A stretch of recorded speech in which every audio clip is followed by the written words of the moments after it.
end on time. If I start blabbing at the end, say time, and I, whatnot. Again, you may audio record, but no video recording.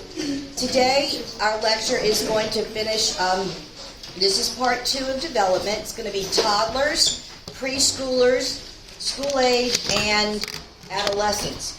So yesterday we stopped and we didn't get to watch my little videos that I had learned how to embed into a PowerPoint that I'm very proud of. So this is going to be just the 3 little videos on infancy. Just want you to kind of see. This first one is, remember how I said babies can't see colors?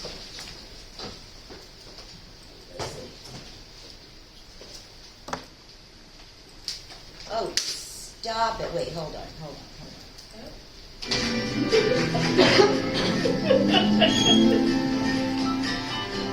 Let me skip.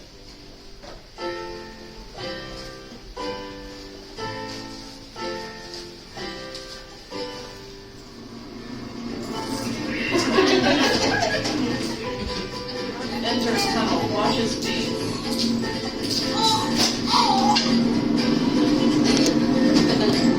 What's going on, tunnel?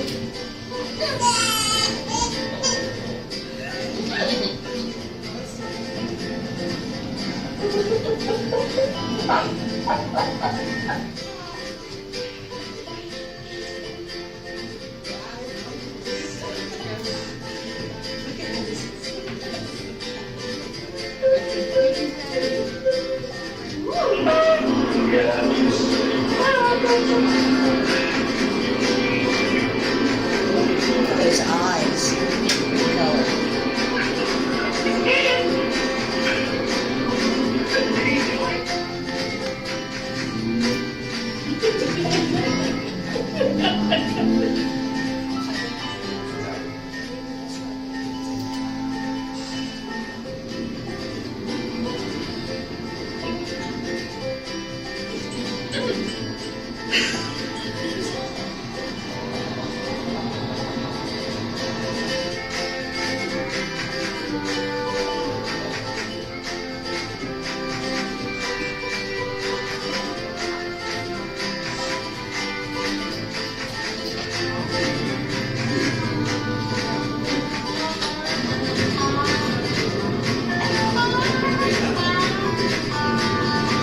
He kind of likes it though.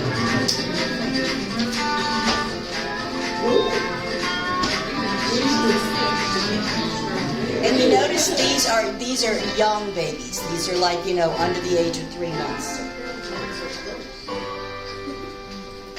So you get the idea, but they don't see color. They see things in shades of like dark, light, black, white. That's why all those colors are nice. But that's more for Mama.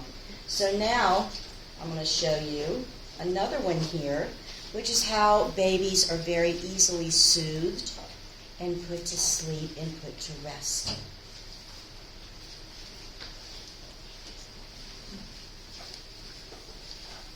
Okay.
That would put me to sleep.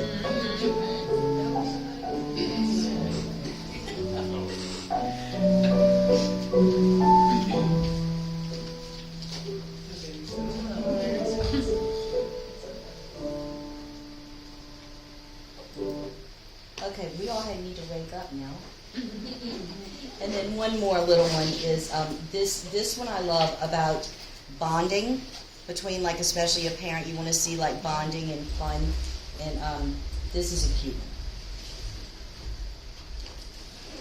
Let's see Miss Wait, where's Miss Cosgrove? That's the only way. Miss Cosgrove. Miss Cosgrove. What? The only way. Miss Cosgrove. Miss Cosgrove. Wild night last night, huh, Miss Cosgrove? Listen, try to stay with us for the class. This is money. You know, you don't want to waste your money. Speaking of money, the economic structure that was set up and put in place in the United States after the Industrial Revolution became a kind of, what's the word? Miss Cosgrove. Miss Cosgrove. Wow. Wild nights. Man, did you go to sleep at all? We in here watching you sleep. I see you laughing, but I don't even think you know what the hell I'm talking about. All right, hang in there, Miss Cosgrove. We got a lot to do.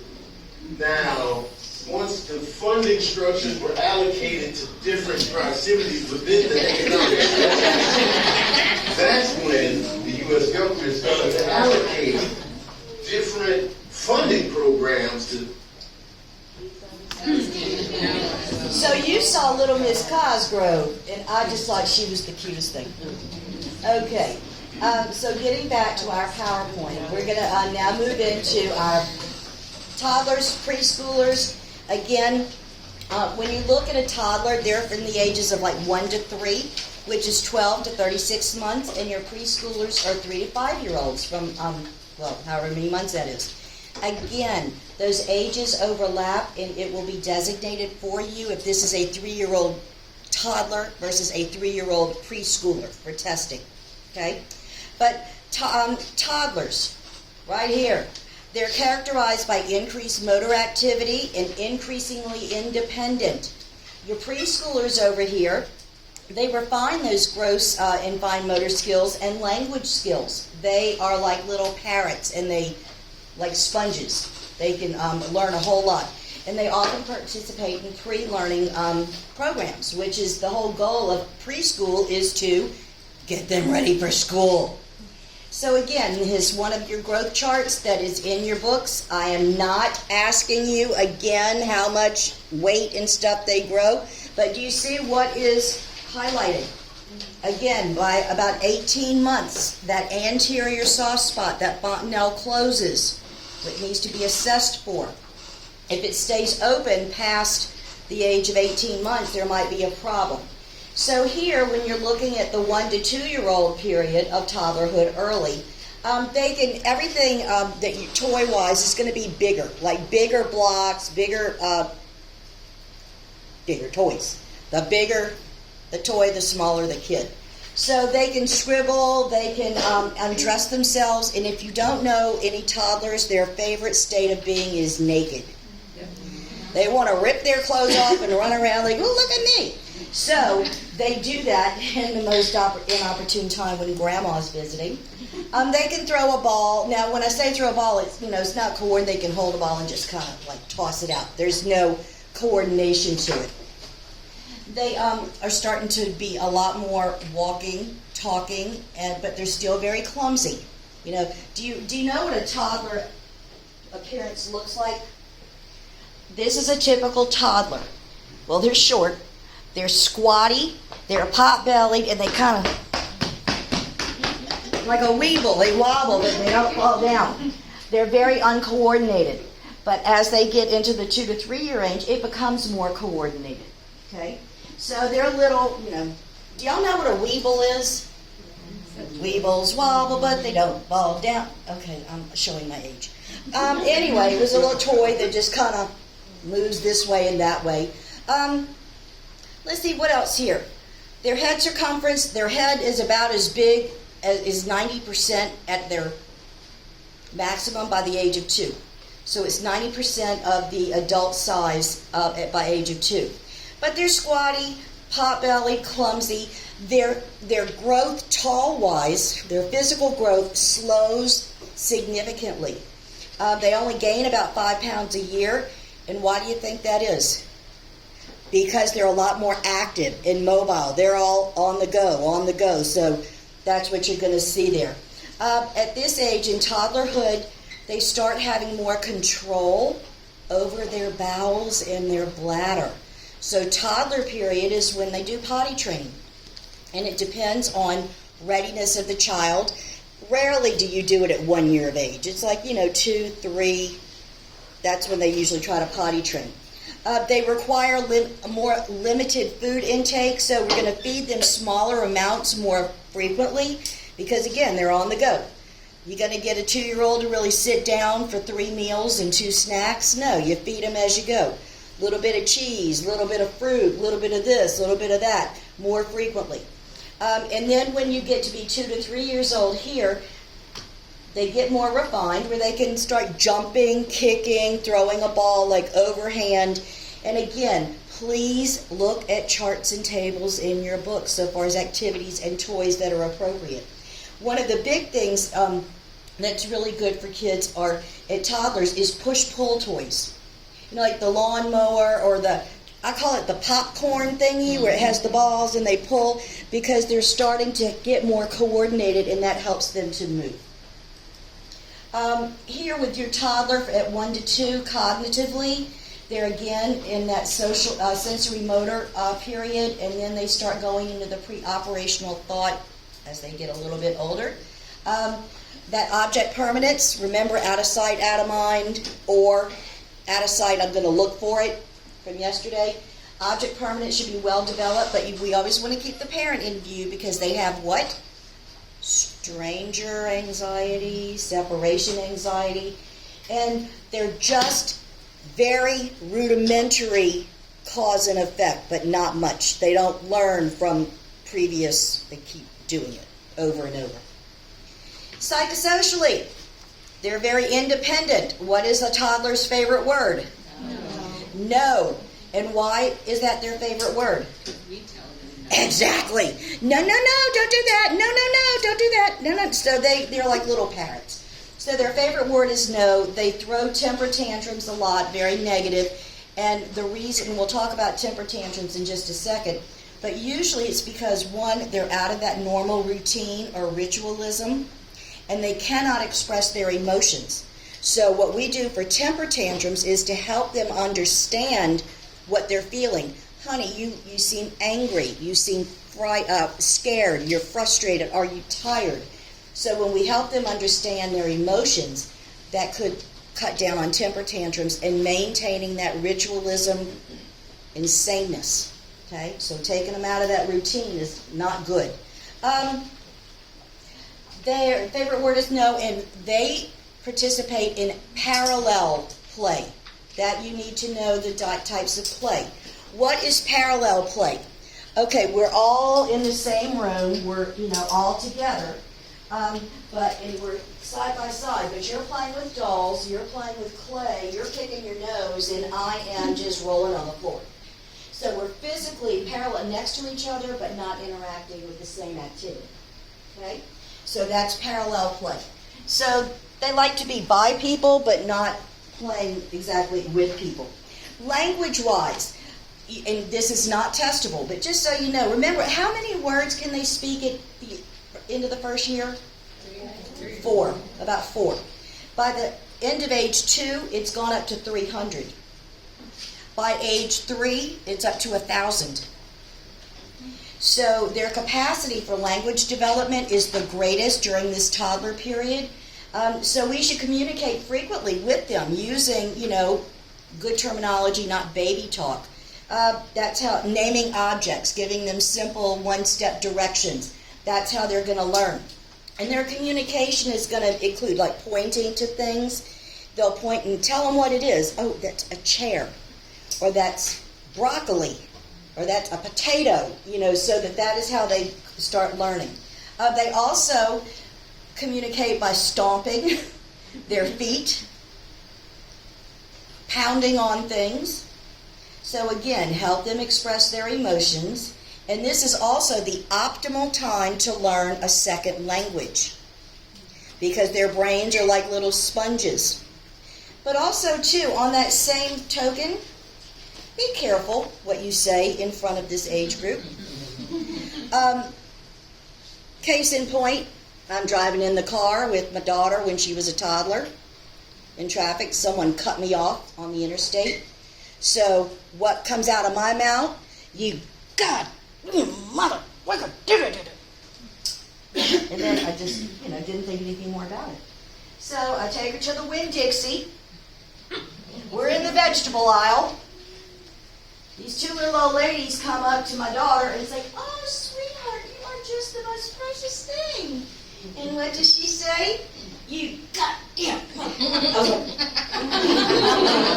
I was mortified. So that's when I started to improvise my curse words. So instead of saying the F word, it was like fudge sickles, or son of a biscuit, or shut the front door. And I still to this day use those. So be very careful on what they say because they're like little parrots. Okay? Let's see here. When also psychosocially, they imitate what they see. They want to help. So we facilitate imitative behavior. They want to, help mommy in the kitchen, help daddy wash the car. So let them, do things like that. They're not going to do it very well, but they do like to facilitate and imitate behaviors. And their fine and gross motor skills are developing and coordinating further. So things like a big wheel, y'all know what a big wheel is? Oh, thank God. They can get those large muscle groups going and things of that nature. And remember that give them educational activities that, that they can learn from. In my day, it was like you watch Sesame Street or Mr. Rogers, those kind of things. The worst thing you can do, this is not a babysitter. This should not take the place of, putting it on Paw Patrol or some, cartoon and just having the child look at it. They need to be interactive. People need to interact with the child. So if you see that happening a lot, the parents say, what, or why don't you put it on Sesame Street or something like that. Again, here they enjoy talking. And you may not understand what they're saying, but let them babble. And they have better speech the more you speak to them. Okay, that helps with their speech and vocabulary. They need to release stress. Little kids do have stress. So where's the best place to take them to do that? Playground. Take them to the playground and let them run themselves ragged, and hopefully they'll take a 3-hour nap after that. But get them outside, get them active. Don't sit them in front of a computer or a tablet or a phone. They need to get out and play to release their stress. They do love contact with other children. They're very sweet to each other, and they're very lovable. But remember, ritualism at this age is important with toddlers and preschoolers. They need that sameness, a predictable schedule. It provides them with a sense of comfort and security. So again, try to maintain those home routines as much as possible in the hospital. So schedule tests and things around their normal home routine. Personality and temperament, they retain most of those temperamental qualities, again, like we talked about yesterday, from when they were born. Are they an easy child, difficult? Are they high-strung, low-stress? But they're increasingly independent, want to do things more for themselves. So we need to make sure that the parent and the child have a good fit. Okay, so we need to work on that with them. So here, I'm going to show you a couple little videos on toddlers. All right, when I said they're friendly little boogers, this is what you're going to see. Okay, hold on.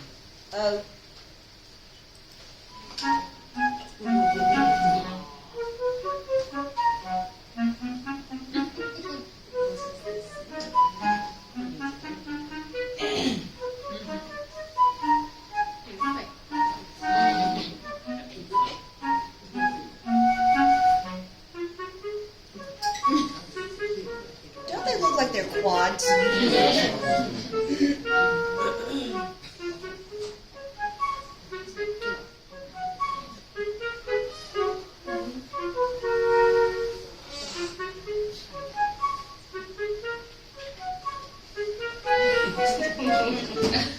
Here we go again.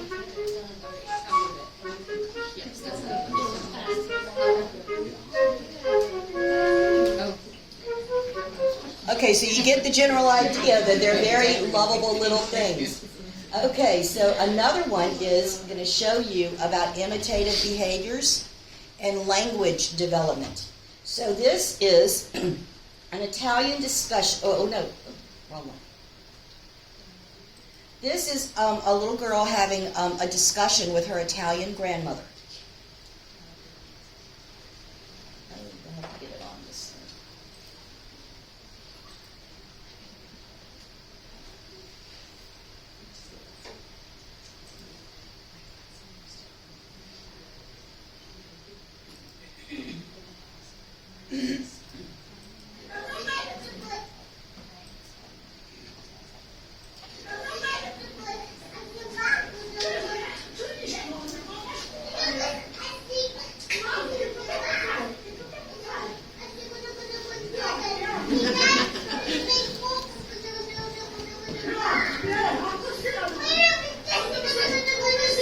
Do you see the drawing?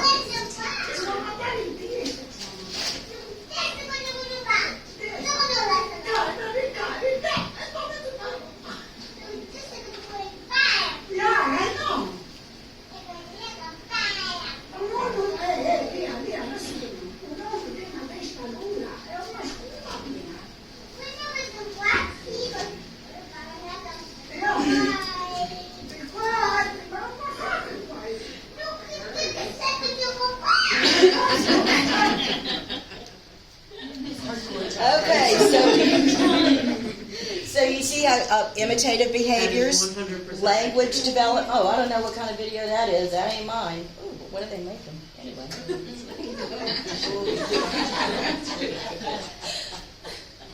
So then I want to show you some little kids. They get into big trouble. Remember how I told you they're independent and they want to do things for themselves? These are some little boys, little toddler boys, that got into their markers. So you ain't got a marker.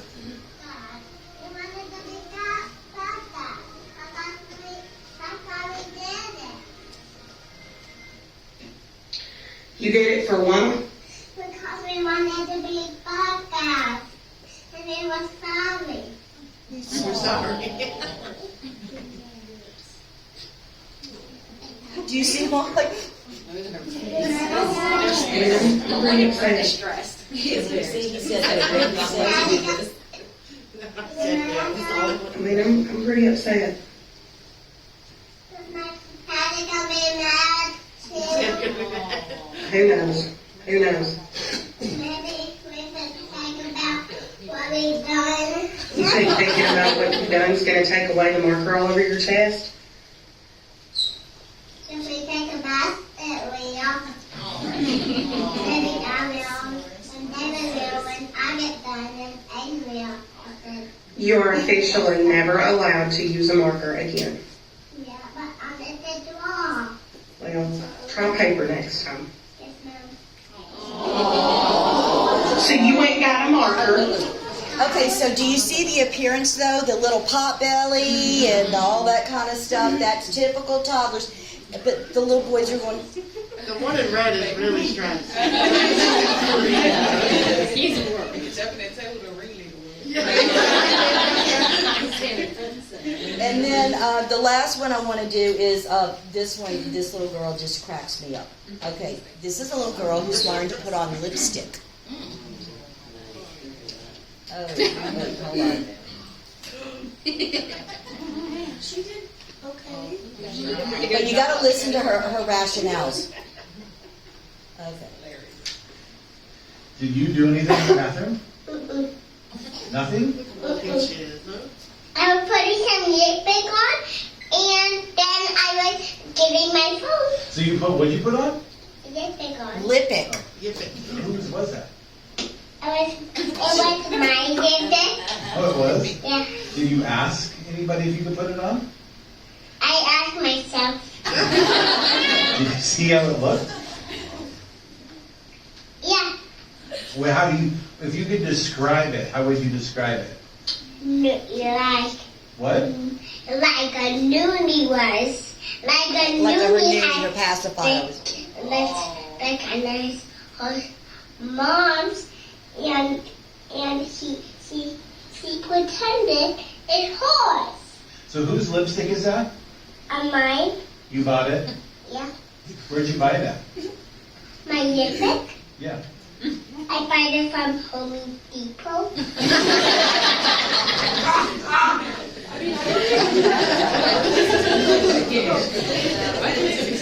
I tell my husband the last time my husband went, he goes to Home Depot, and it's like, don't forget to buy your lip pick. And he's like, huh? I was like, never mind.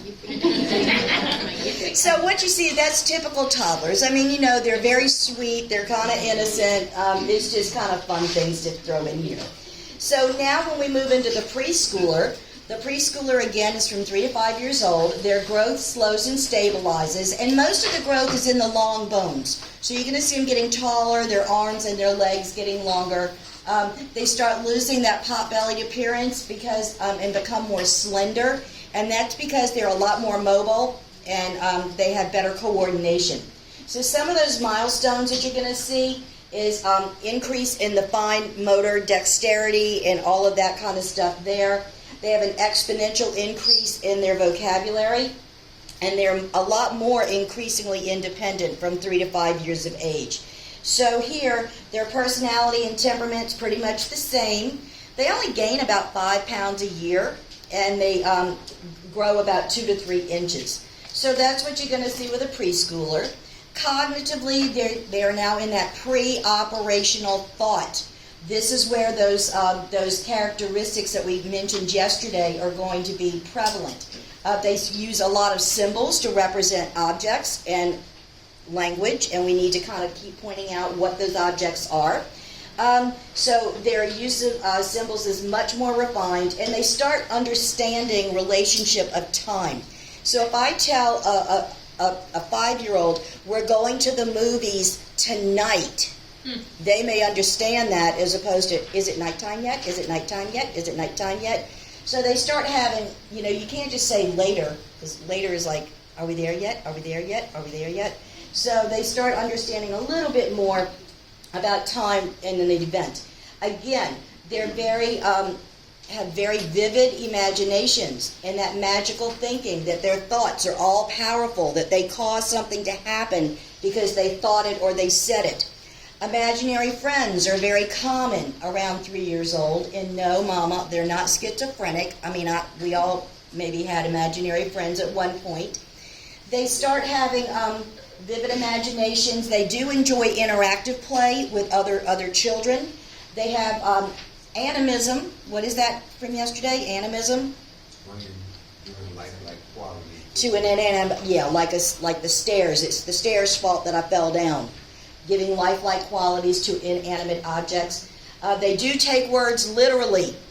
You have to be very careful in what you say to a child, especially in the hospital. Don't say, give me your arm. Give me your arm. I'm going to take a blood pressure. No, I'm not giving you my arm. Why do you want my arm? I'm going to keep my arm. No.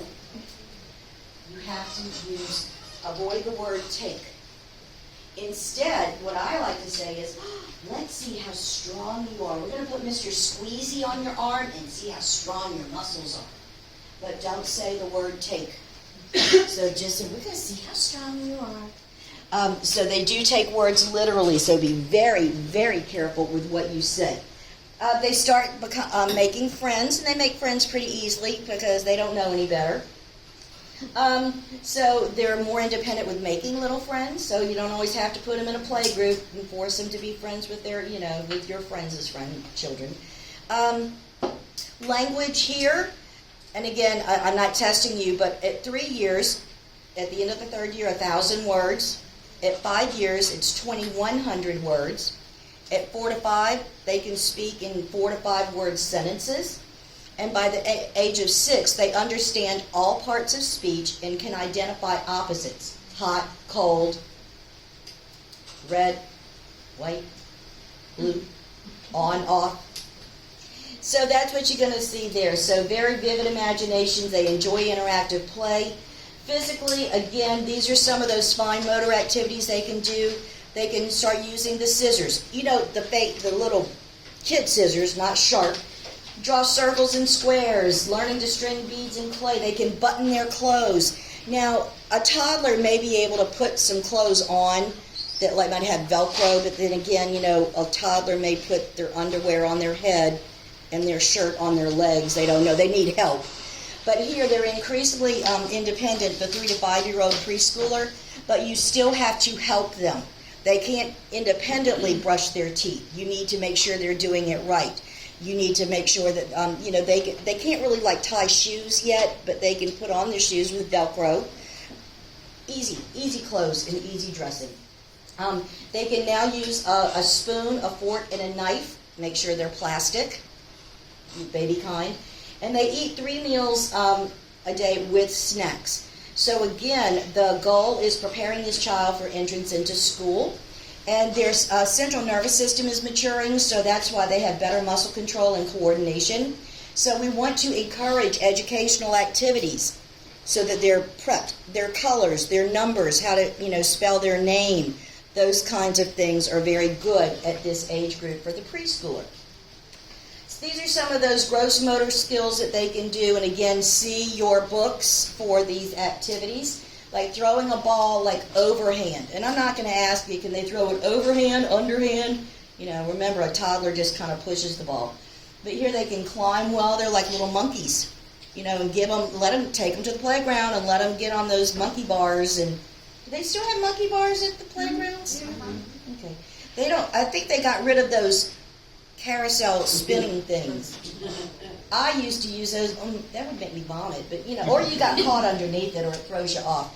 But they do have. They can ride. When I say a bicycle, it's like a tricycle, or a bicycle with training wheels, not a 2-wheeler. Okay, that's not until a little bit older. But their visual acuity improves, and they can focus on learning their letters and their numbers. Psychosocially, here from 3 to 6, they are in associative play. Associative play. That is where we are all in the same room. Remember, parallel, we're all in the same room, but we're all doing our own separate thing. Associative play is we're all in the same room doing the same activity, but it's not regulated, it's unstructured. So we're all in the room finger painting, but we're each doing our own thing. Okay? So associative play. And we give them things that are going to foster those imaginations. Things like doll houses, making things, putting beads together. Dress up. They love to dress up, and for a preschooler, that's one of the best things to give for a gift for Christmas or birthday is a big old, you know, dress-up kits that have things to do. And they have really good pictures, because I took all my pictures out of my PowerPoint to cut it down. But in the book, they have pictures that I used to use. And again, cognitively, the way they think is going to be fostered by, you know, educational activities, music, stories. So we want to do things like that that are going to help them. But associative play is unstructured play. They play with others doing the same activity, but there's no organization. So it helps with large motor activities when they're singing and dancing in a group, increase manual dexterity. And the American Association of Pediatrics recommends limiting screen time to about 1 hour a day. So get them doing activities, not watching activities. Again, imitation. When we're trying to get them to cooperate in an assessment, imitation, letting them touch and feel your stethoscope, giving them a tongue blade or an empty syringe, letting them play with concrete visual aids will help with their coordination. The big thing is that you need to clean everything in between, especially your stethoscope, because that is the #1 transmission of infectious processes in a hospital, is your stethoscope. So what I do is I always will go, again, not to the child first, but I'll have my stethoscope and I'll say, I'm going to listen to Mama's heartbeat. And I'll go to Mama and I'll listen. Say, Mama, do you want to hear my heartbeat? Yeah. And then we'll ask the child, do you want to hear Mommy's heartbeat? Okay. And then, well, let's listen to yours. Remember, nothing with children is fast. You have to take your time. Okay? But imitative. Show them dolls, pictures, things that they're going to be doing. Child life therapy. again, will help with teaching children about what they're going to be undergoing in ways they understand. And they stay there while it is going on. So you can use things like dolls, drawings, where it says health professionals can do those kinds of things. And you need to use real names like for body parts at this age. When I say real names, it's not, we're going to cut into your vagina and we're going to sew your vulva together. No, we're going to check your privates. We don't call it a woo-woo or a hee-hee or a wahoo. It's not your beans and franks. It's not your biscuit and gravy. Or your berry and twigs. It's your privates. Okay? That's good enough for a young child. I'm not going to tell a 16-year-old, oh, let's go check your twig and berries, It's just not appropriate. But for them, use terms that they can understand, your privates or your belly. Now, we're going to make an incision into your abdomen, and it's going to be a linear incision, and we're going to check your liver. We're going to fix your belly. We're going to go fix your bobo on your arm. Okay? So, all that's fine. But here, remember, they are increasingly independent, so let them make some choices between two acceptable options.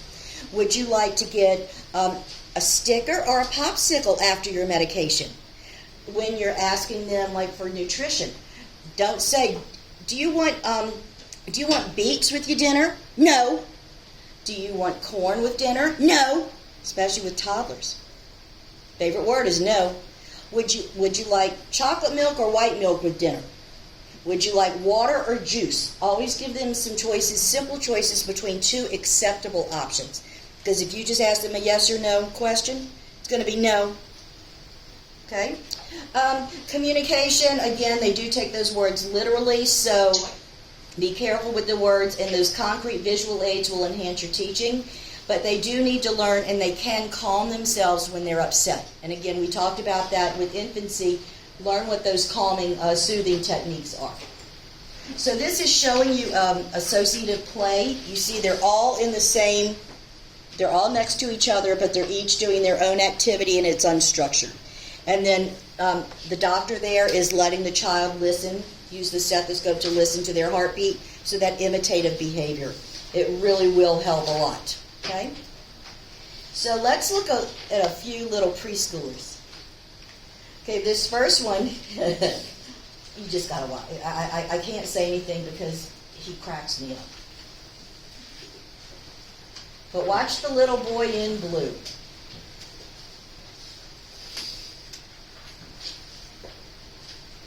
Ready? Ready? Yeah. Clap, clap, clap your hands, clap your hands.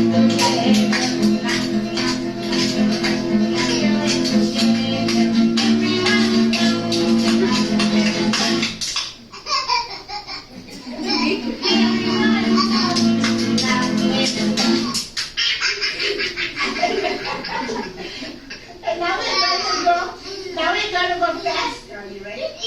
Yeah. Yeah. Okay. Everybody.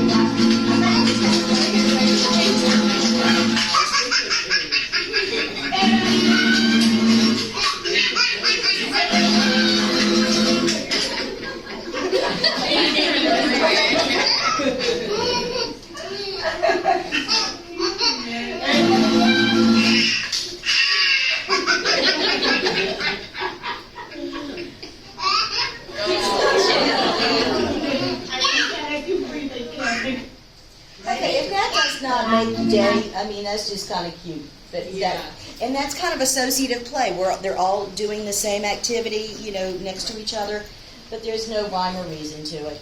So then next, we're going to see, oh, use my goodness. This is one where Dad is giving his daughter a pep talk. And remember, we need frequent praise and limit criticism. Okay, you gotta feel it. Look at yourself, look in your eyes. You gotta see it, okay? You gotta feel it. You ready? You ready for school? Yeah. Is it gonna be a good day? A really good day? You gonna be positive? Say, I am strong. I am strong. Say, I am smart. I am smart. Say, I work hard. I work hard. I am beautiful. I am beautiful. I am respectful. I am respectful. Yeah. Say, I'm not better than anyone. I'm not better than anyone. Nobody's better than me. No one's better than me. I am amazing. I am amazing. I am great. I am great. Now, again, you need to make sure that we're. I don't know what that is. Go away, make sure. So giving a lot of frequent praise, again, that autonomy versus shame and doubt, and making sure that they feel good about themselves. Now, this last one kind of incorporates a lot of those cognitive ideas that we mentioned, some of those terms. So I want you to meet Sophie. I've used this before, little Sophie. Okay. Let's see.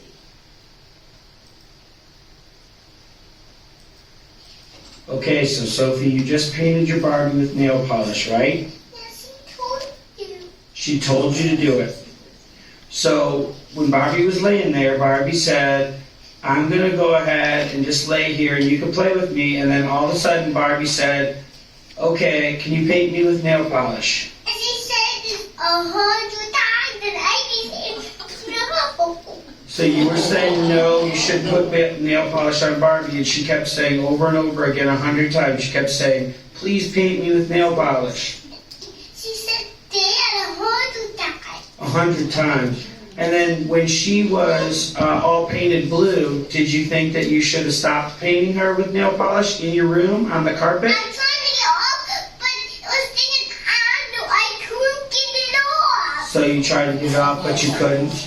No, it's too hot. Now where are you allowed to use your nail polish? Outside. But when you painted inside, why did you do that? She told me to. She told you to. Yeah. Okay, does Barbie know that she could have ruined your carpet and your bed and all of your blankets? Yes, she told me to. I said it was all horrible. She didn't listen to me. So you told her it was a horrible idea? I said it 100 times all the time. All right.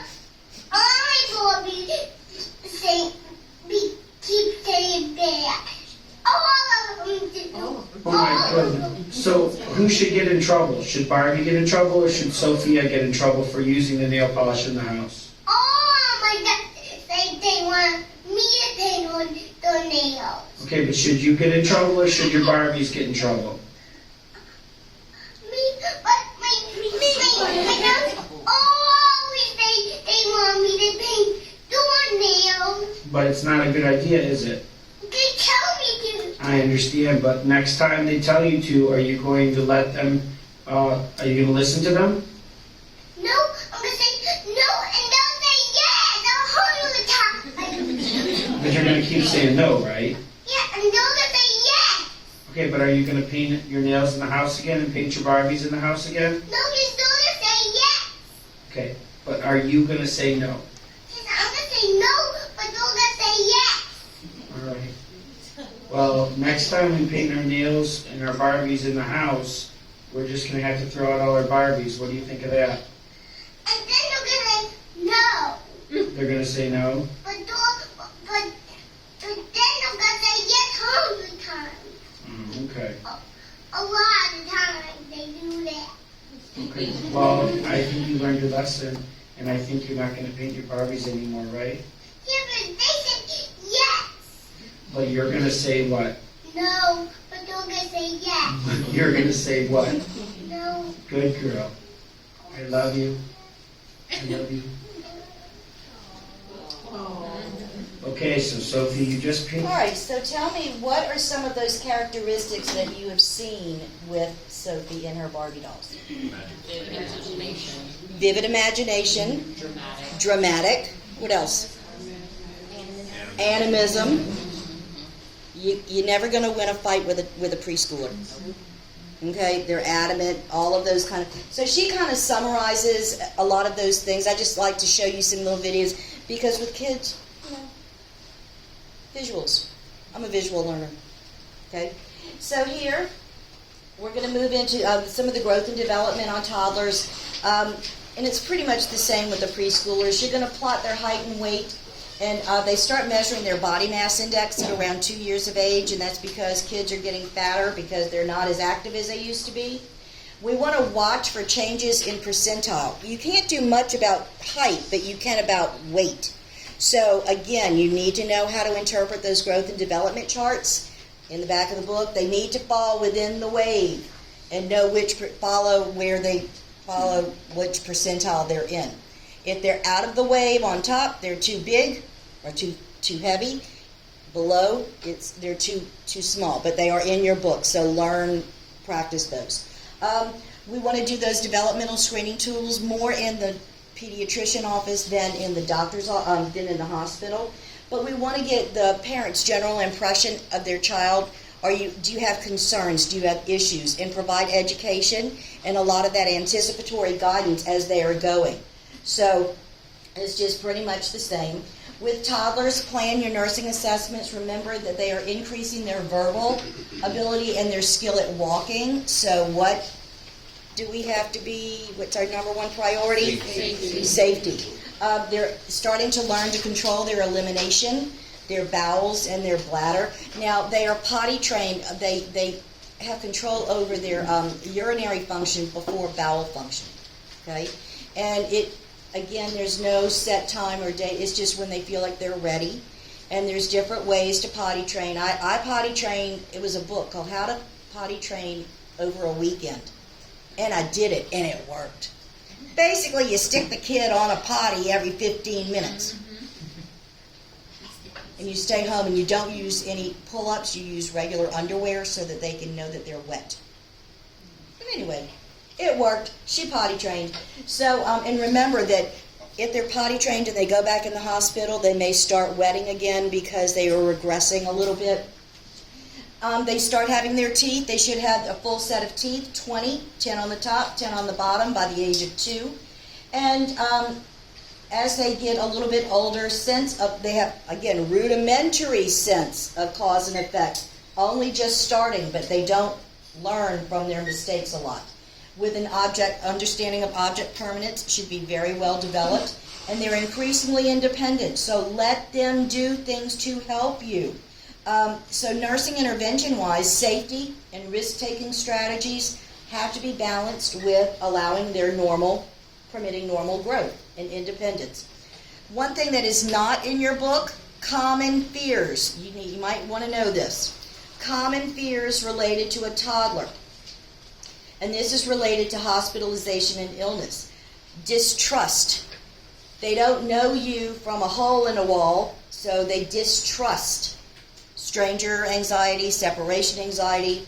Oh, that's number 2, separation anxiety. Trying to keep the parent with them or within view as much as possible because it's very scary for the children when their caregiver is not there. And then the third thing is regression. So, and that's more of a parent fear than it is a child fear. So the 3 common fears are distrust, separation anxiety, and regression. Now, you'll see at Children's Hospital, for those of you that are going to Children's, that the parents can hold them and walk them down to the OR or walk them to the CAT scanner or whatever. So they try to keep the parent with them as long as possible so the child doesn't really freak out. So that's fine. Separation anxiety, there's not much we can do. And then regression, we have to teach the parents that it happens. Thank you. Bless the baby. When you're planning your assessments on the preschooler from 3 to 6, remember that they are now in pre-operational thoughts. They're going to have all those magical qualities and that vivid imagination, very dramatic, and they're very curious about the environment and they want to learn. Allow those choices. It's more for the preschooler than the toddler, between 2 acceptable options. Okay, you want carrots or peas with your dinner? You want milk or do you want juice? You want a sticker or do you want ice cream after your medication? And then they love to help and imitate. So let them do that. Play, again, the work of childhood. They're learning new experiences, so give them those opportunities, and their social role. Their physical growth does slow because most of it is long bone. So provide opportunities for social activity. Let them help. Give frequent praise and limit criticism. Remember Dad giving his young little daughter the pep talk, because they're going to make mistakes. They're not going to do things perfect. But say, oh, honey, that was so good. You tried doing this. Thank you for helping Mommy. Even if you have to go back and, redo it, give them praise for taking that initiative. Okay, common fears of the preschooler, not in your book. They fear mutilation. They fear their guts are going to fall out or their arm's going to come off, and they see injury as permanent. And that's due to those vivid imaginations and that magical thinking. The second one is they fear intrusive procedures. So anytime you have to do anything where you are invading their space, like if you have to do a rectal exam or put in a Foley catheter or an NG tube, do that last, at the end of your assessment. If you have to check anything, do that at the end. Okay? Third is they view illness. They're afraid of illness. They see illness as a punishment. I'm sick because I was a bad girl or a bad boy. So illness is seen as a punishment. And number 4 is, again, separation anxiety, which we'll see a lot of those regressive behaviors, like potty incidents, nightmares, sucking their thumb, becoming more clingy. So the 4 fears of preschoolers are mutilation, intrusive procedures, illness, and separation anxiety. Y'all got that? All right. Let's talk about feeding these kids. At this age, they should have already transitioned from breast to bottle or, to solid foods. Now, I know some wonderful ladies that I affectionately call Earth Mothers that have breastfed their kids till they're 5, 6, 7. It is sometimes a cultural thing. Don't make them feel guilty if they still want to breastfeed a little bit, but I'm sorry, when the kid can come and unbutton your shirt and they have teeth and all that stuff. For me, I was like, no, thank you. But they should have transitioned already. They recommend that you wean them off the bottle at 12 to 15 months, because the longer they're on the bottle, it can affect their dentition and lead to cavities. Breast weaning, take them off the breast when the mama wants to. Don't make her feel guilty. Well, I saw a kid do that, in Walmart, just kind of coming over the 5. And she just kind of stood there, whatever. We need to give them formula or breast milk until they are 12 months of age. At 12 months, we can ship them, swap them onto milk. It needs to be whole milk. Whole milk. What is in whole milk that is not in other kinds of milk? They need the fats. They need the lipids for the CNS maturation, because that helps make the myelin sheath that covers your spinal cord and all of your nerves. So they need the fat. Unless they have some kind of an allergy to whole milk, that is between you and the pediatrician so far as what an alternative can be. But we do recommend only whole milk once they are bottled and breast weaned. You can also give children water. Don't always give them juice or milk. Water is perfectly fine. Know that these kids are going to be eating on the go. Little Energizer Bunny. Boop, boop, boop, boop. You're not going to sit them at the table and have 3 square meals and 2 snacks.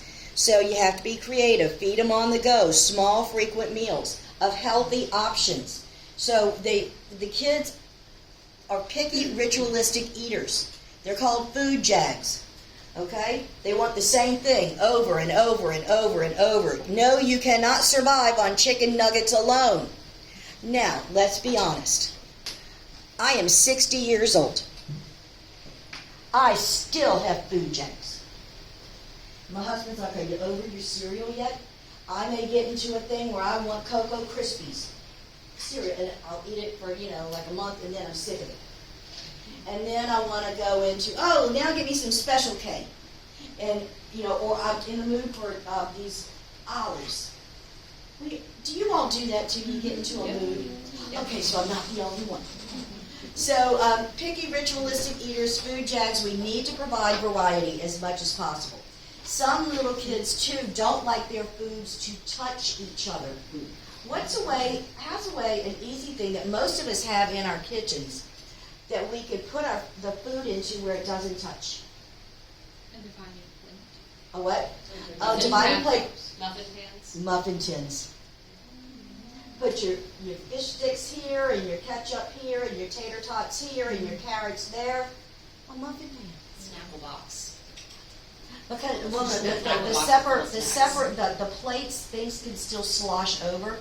Oh, look, the gravy touched my meat. Well, it's supposed to. So eat on the run, feed them as you can, allow choices between two acceptable options, and give parents options and teach them about healthy food choices. No, you don't want to just feed them, the same thing every single day. So include fresh fruits and vegetables as their snack, cheeses, because by the age of 3, they can completely feed themselves. Spoon, little fork, but mainly it's still fingers. And decrease that consumption of sugars. Now, one thing I will say, and I'm going to get on my soapbox for like 1 second. I have a problem, a societal problem, where we always strive, and especially as medical professionals, we want to teach healthy eating, correct? Healthy diets, healthy eating. But there's an issue when let's say you go to lunch, and you want to go get a salad. And a salad is going to cost you $12. Or you can go to McDonald's and get stuff off the dollar menu when they're making unhealthy food less expensive and the healthy food too expensive. You can't fault people for what they can afford to buy. You just can't. So it needs to flip-flop and make the McDonald's $12 and make a good salad $1 or $1.50. Do you see what I'm saying? So don't be judgmental, because people can only buy what they can afford. So fresh fruits and vegetables are expensive. It's really difficult, if they can buy even frozen or canned, but it's just hard.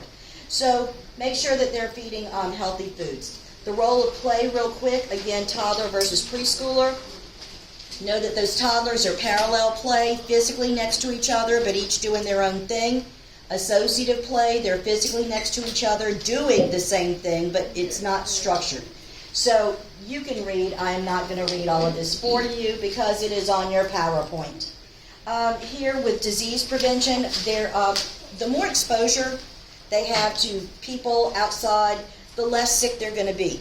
Because how do you develop immunity? Through exposure.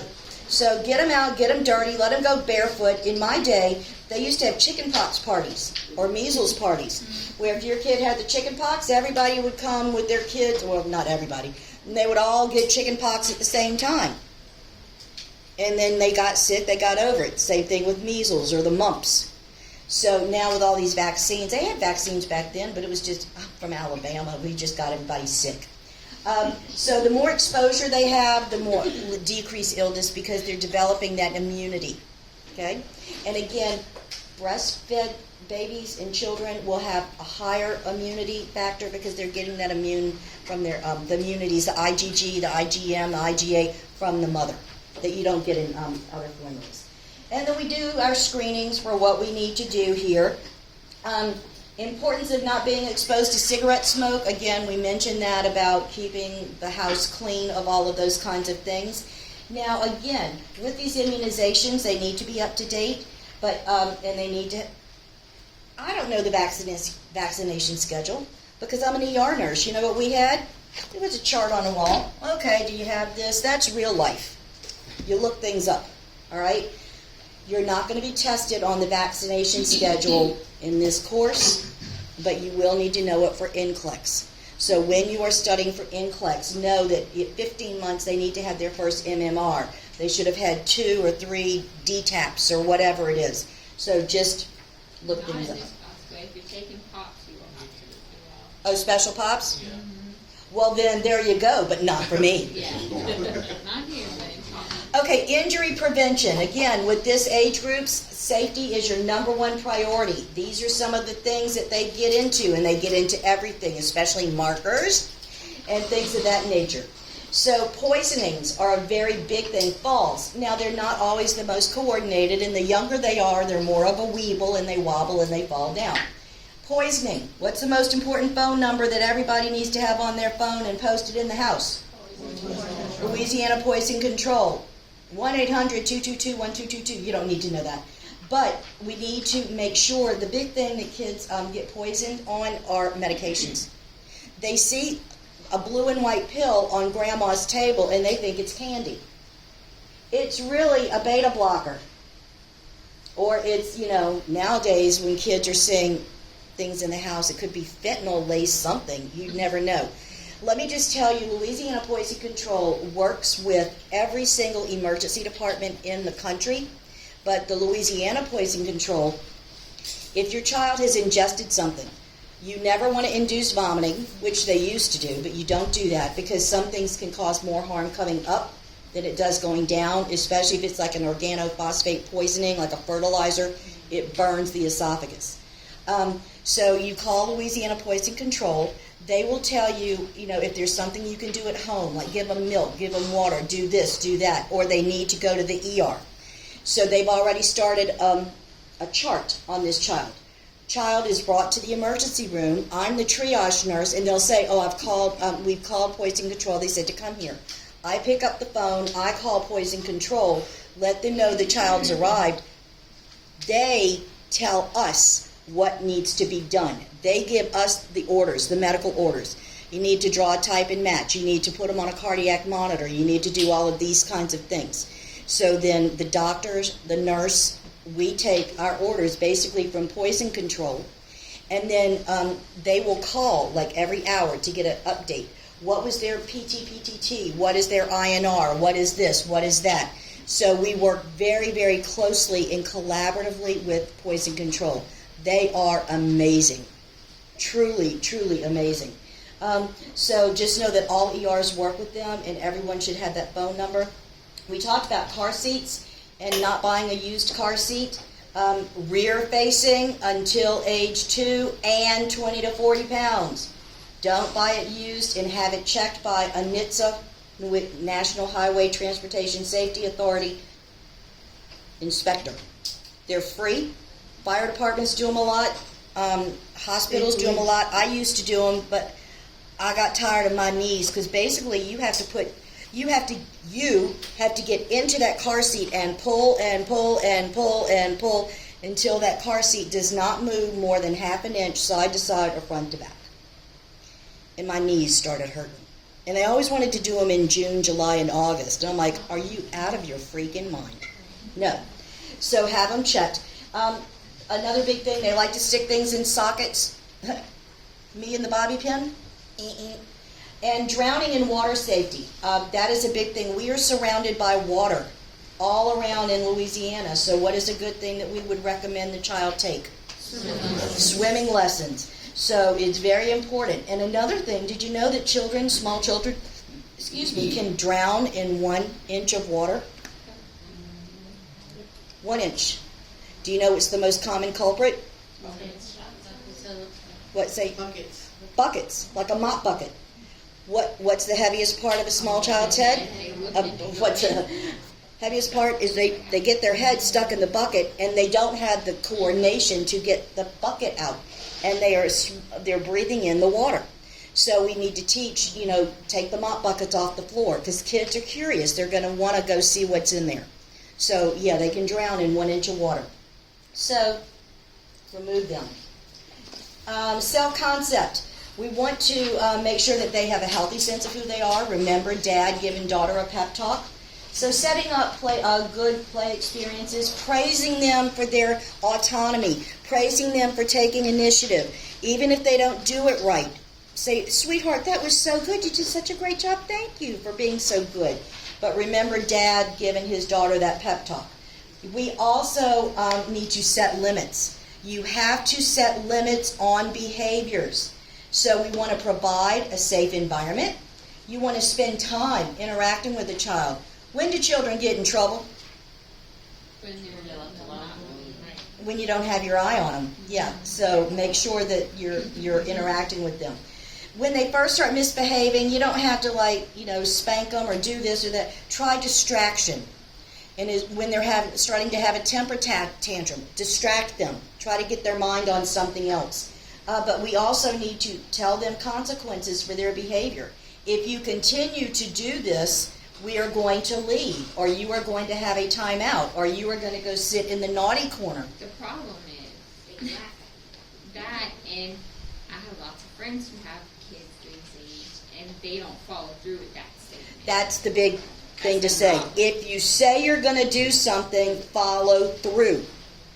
Because kids learn. Okay? The same as when we talked about, we're going to talk about in a second with sleep. They learn to manipulate. I mean, they're not, they don't know that, I'm manipulating my mama. But yeah. But you have to give consequences, set behaviors, and set those expectations and follow through. And we need to role model good, proper behavior for them. So if they're starting to misbehave, separate them from the situation, distract them, and then see what are some of those triggers or things that might have led to them, stressors that can cause them to act out. And encourage them to use their words instead of biting, hitting, slapping other kids when they are upset. Oh, wait. Positive discipline. I think that is the right page number. I think. I went through every slide again, but if it's not, it's in your page book about positive discipline. Okay, it's in one of those books. Okay? General strategies, again, keep the parents involved, let them ask questions. They may or may not want to participate in the exam. And as an ER nurse, I will tell you that I always ask the parents, I have to start an IV or I have to draw blood. Do you want to be in the room while I'm doing this, or would you like to step out and let me be the bad guy and let you, the parent, be the good guy? Some wanted to stay in, some wanted to step out. So I always gave them that option. I said, they're going to scream, they're going to holler, and we're going to wrap them like a little mummy, so they don't kick me in the head again. So get their general perceptions, give them that option if they want to stay. Again, anticipatory guidance, let them know what toys, and we need to know what toys that we can give to them in the hospital. That will encourage their development. Teach them about their body, again, but we're not going to say, this is your vulva, and this is your, this is your external pinna cartilage. No, it's your ear, it's your belly, it's your bobo. So understanding things that they can see, hear, and feel. We want to make sure that we're doing a good family assessment, those family dynamics. Are they, what's a typical day like? Observe their communication. Are they attentive? Are they, dismissive, ignoring on the phone while the kid's screaming their head off? And find out, their self-esteem. We can ask little kids, what do you like to do? I like to help mommy. I like to help daddy. So we're going to assess those kinds of things. We want to know those self-regulation methods. What do they use to calm themselves down and comfort themselves? When you talk about temper tantrums with the parents, what do you do when they're, acting out, having a tantrum? Again, the biggest thing is protecting the kid from, they bang their head sometimes, is preventing harm. But we're not going to go into, there won't be a test question on how would you handle a temper tantrum. But they need adequate sleep and rest. Okay, and that's the next slide. So with temper tantrums, again, redirect them, set limits, don't allow them to self-harm, and don't ignore it. You need to physically be there. Make sure that they are not hurting themselves. So self-regulation, again, we talked about this a little bit before. That's where they learn to soothe themselves and focus on activities for increasing periods. So you see these kind of things, the controls are when they're angry, when they're frustrated, when they're distressed. They can't communicate their feelings. So what do? We try to help them identify their emotions. Okay, you seem angry, you seem frustrated. They may have excessive desires for food. They may rock. When I'm tired, or sometimes when I would lecture, I have a habit of doing this. From side to side, because when my daughter was little and I would be holding her, that was a soothing technique that she liked. So if you ever see me like rocking from side to side, tell me, Miss Sheila, you're rocking. Now stop, because it's just a thing I do. Some kids like to be held, some don't want to be touched. Some may go to sucking on their thumb or a pacifier or something of those natures, but we don't want those non-social behaviors where they're banging their head or hurting themselves. They need to learn how to control and regulate themselves and put themselves to sleep. So again, positive discipline. Know some of those techniques. Identify triggers. Now, sleep issues. We want to assess, it's very important, little ones need a lot of sleep. Did you know that you do most of your growth at nighttime when you're asleep? Did you know that that's when cancer cells migrate, is when you are asleep? Yeah, so never go to bed. No, so you just need to do. They need a lot of sleep, so we want to get a pattern. Just so you know, toddlers need about 10 to 12 hours of sleep a night with 1 to 2 naps a day. So toddlers, 10 to 12 hours with 1 to 2 naps. Preschoolers, 9 to 11 hours of sleep with or without a nap. Because remember, they're starting to get ready to go to school, and well, pre-K, some of them, the nursery schools still have naps. They need, 9 to 11. So you don't put them to bed at 11 o'clock at night and they wake up at 7 a.m. They need to go to bed at 7 p.m. and wake up at 7 a.m. if you can get that. So they need a lot of sleep. That's when you do most of your growth. They need to sleep in their own bed, not the parental bed. It's always a suffocation risk of you falling, rolling over on the child, especially babies and people, that cannot move. And they can also get strangled in the bedding, especially if you're like me and you like blankets and pillows, they can get caught up in that. So here, nightmares and night terrors. There is a big difference between these two. Nightmares, we've all had a nightmare, yeah? In your lifetime, you've had a nightmare? What happens when you have a nightmare? You wake up and you're able to recall it. So a nightmare, it's a frightening dream that wakes the child up. The child will remember. There was a strange monster at my window. They remember. So what we need to do, nursing intervention, is to teach them, or if it happens in the hospital, keep them in their bed, calm them, soothe them, maybe give them little back rubs or whatnot, and help them go back to sleep. We do not want to take them out and bring them into mommy and daddy's bed, because what did I say they are? Manipulative. Oh, if I wake up screaming, Mama, I can go and sleep with Mom and Daddy. They're smart little boogers, I'm going to tell you that much. So keep them in their bed. A night terror, on the other hand, the child is not fully awake. They are not fully awake. And they will have no recall of the incident, of what happened. And when you see them, they may be disoriented. They may be crying. They may be sweating. They cry out. They appear very agitated. And they're rapid breathing, like, but they have no recollection. They're not awake. And we want to soothe them in their bed and help them fall back asleep. So speak very quietly, providing solace and comfort, and keep it there. So that's the difference between a nightmare and a night terror.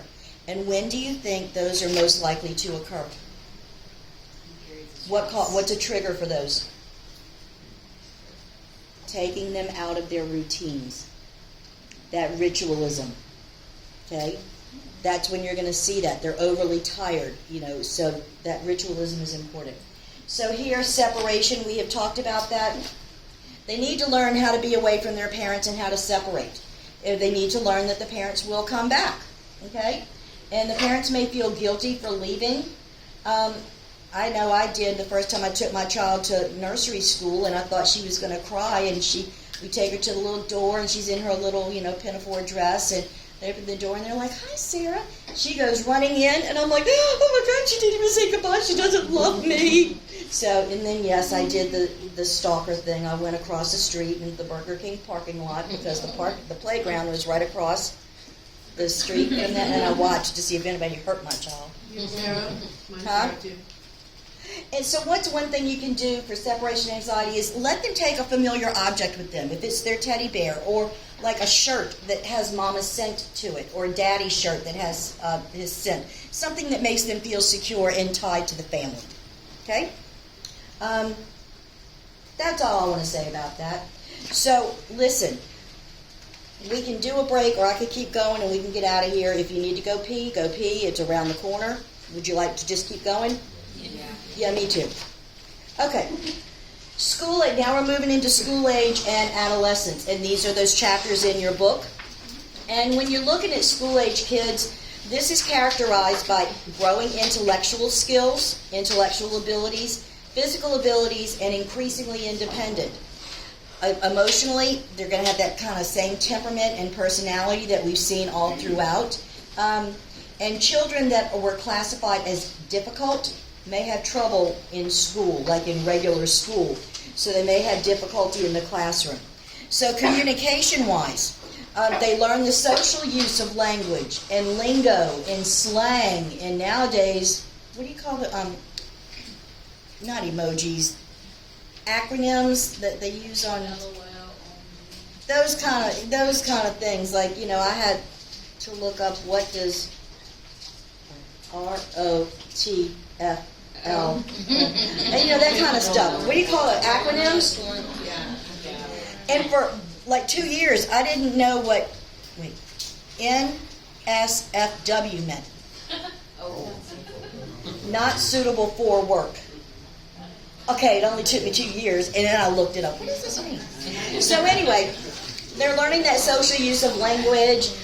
Their vocabulary increases. Again, they're going to start knowing all parts of speech. They're more technologically savvy with a cell phone than I am. Yeah, I'm a doofus. They enjoy writing, and they are no longer limited to the literal meaning of words. So you don't have to, you can say, give me your arm, I'm going to take your blood pressure. That's fine once they hit school age.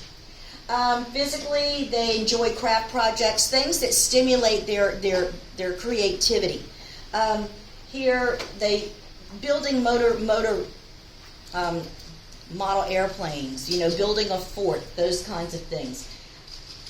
Strategies, checkers, dominoes, those kinds of things that stimulate them.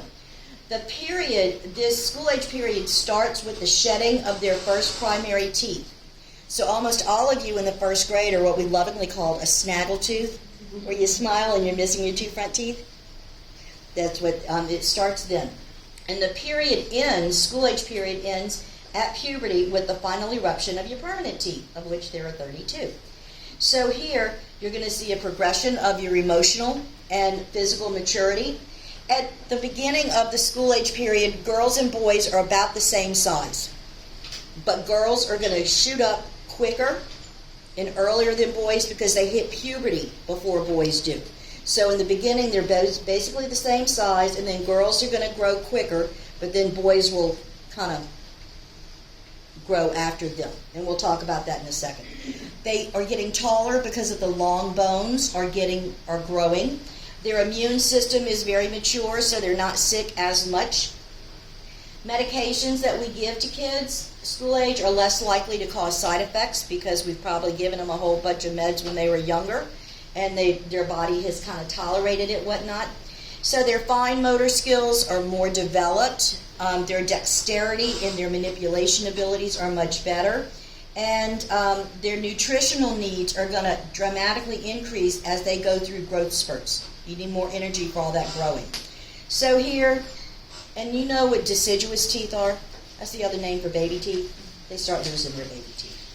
So here, we want to measure, again, their height, weight, body mass index for obesity, because a lot of our kids are getting really fat because they're not active. They're not outside playing.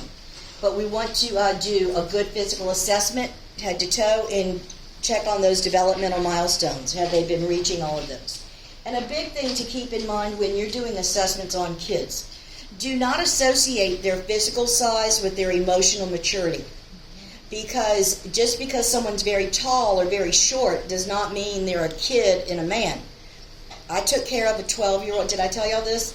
I took care of a young man or a boy who was 6'1" and weighed 260 pounds. Now, does that look like a typical 12-year-old? Okay. No, but he was 12. So I go in and I have to start an IV and draw blood. And so I'm doing my things. He's like, where's my mom? He had the emotional maturity of a 12-year-old. And my daughter, she's a peanut like me. She's 4'11", and she's 27 years old. And people assume that because you're short or because you're tall that you're older or you're younger. Don't make those assumptions. Okay? She got really upset on her birthday weekend when she went to the Hollywood Casino that I paid for. And the woman immediately said to her, you cannot be in here in the bar. She goes, ma'am, I'm 27. Oh. I was like, I hope you didn't tip that woman. Anyway. But know that they start the stage around the same, and then they start getting changes. So when you're planning interventions for school age, remember that they're able to think about different alternatives to solutions in determining an outcome. That concept of conservation, that matter is not changed even though the form has changed, is very well established. Their peer group starts becoming important to them, their friends. So make sure that they are associating with healthy, good kids. They have an increase, they have questions about sexuality and they're interested in the opposite sex. And unfortunately, social media in general may give them false impressions of what is considered unrealistic expectations as to how they look, how they feel. You really see that more with adolescents, but it starts in childhood. In the school age period. They like to make friends, and this is where you're going to start seeing them get involved in organized activities like sports teams, soccer, gymnastics, karate, those kinds of things. And that's important for them because they learn socialization and they start learning how to fit in with other people. So allow time when they're in the hospital for their hobbies and for their schoolwork. Be honest with children. Never lie to a child. If something's going to hurt, you say it's only going to hurt for a second, sweetie, but then it'll be over with. If you lie, they won't trust you and you will never establish a good relationship with them.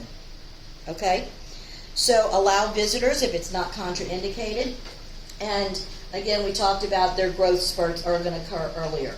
So when you go to start dealing with school-age child, you speak to them first. A 9-year-old can tell me, point to where your stomach hurts. How long has it been hurting? Does it stay right there? Does it go anywhere? That's different from preschoolers and toddlers and babies where you have to get all your information from the parent. So here, approach the child first. Allow them to participate in the care.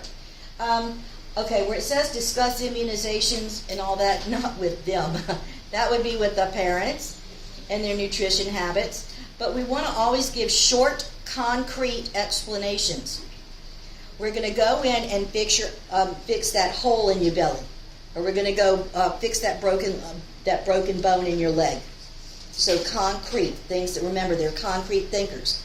Black, white, yes, no, it is or it isn't. They don't understand those subtleties yet. Talk to them about hand hygiene, washing their hands, how to prevent infection. And then these kids, they're skateboards, roller skates, bicycles, ATVs. We need to discuss those ways to prevent injuries with them. So give them choices as much as possible. And here we can start using proper terminology. We're going to your privates, which is your vagina, or we're going to go and feel your testicles, which is your beans and franks. Testicles, vagina. You can use those proper terminologies when they start to become school age. Okay? Nutritionally, we want them to be able to make good choices for healthy things to eat. Because they're out of the house more, so what do they have access to more so than at home? Fast food and vending machines, and they're going to get all that cruddy stuff that they shouldn't be eating. But they have very strong likes and dislikes. They can prepare their own snacks. I mean, you're going to tell me an 8-year-old can't make a peanut butter and jelly sandwich? Of course they can. But I will tell you one thing, they have to watch when they're using the microwave. We've had a couple of children at Children's Hospital who have had 2nd and 3rd degree burns from ramen noodles coming out of the microwave. I'm talking splatter injury, 3rd degree burns. So they need to be careful with that. You know, I wouldn't really want them, but they're going to make their Easy Mac. You know, just be careful. We have to teach them those kinds of things and teach the parents. We want to model good food choices because, again, they're going to emulate what they see. And if you eat like crud, they're going to eat like crud. So healthy meals, fruits, vegetables. And one of the easiest ways to assess overall nutritional status in any patient is looking at hair, skin, and nails. Why is that? I don't even have to ask, huh? Vitamin deficiencies, elemental deficiencies. Is the skin pliable? Is their hair brittle? Is it coarse? Is it breaking off? What about their nails? Are they in good condition? It gives you protein status, vitamin status, nutrient status. So just physically looking at you, I can say, oh, you look generally healthy, you know, or not. And it's red flags that send you further. But we want to teach them to limit junk food and look at the condition of their hair, skin, and nails. Physically, get them up, get them out of the house. In my day, it was go outside, come back at lunchtime, and then after lunch, it was okay, now come back in when the street lights come on. Yep. Well, this is Alabama, and I lived on, they now call them cul-de-sacs. We called it a keyhole street. But you can't do that nowadays, you know, so get them out, get them active. Get them in activities like karate or things where they have to move around. Because we want to avoid that sedentary lifestyle because of increased obesity. But find something they'd like to do and encourage that. Cognitively, the school-age child is in concrete operations. Yes, no, black, white, it is or it isn't. They don't see those subtle shades of gray. That conservation is very well established at this point.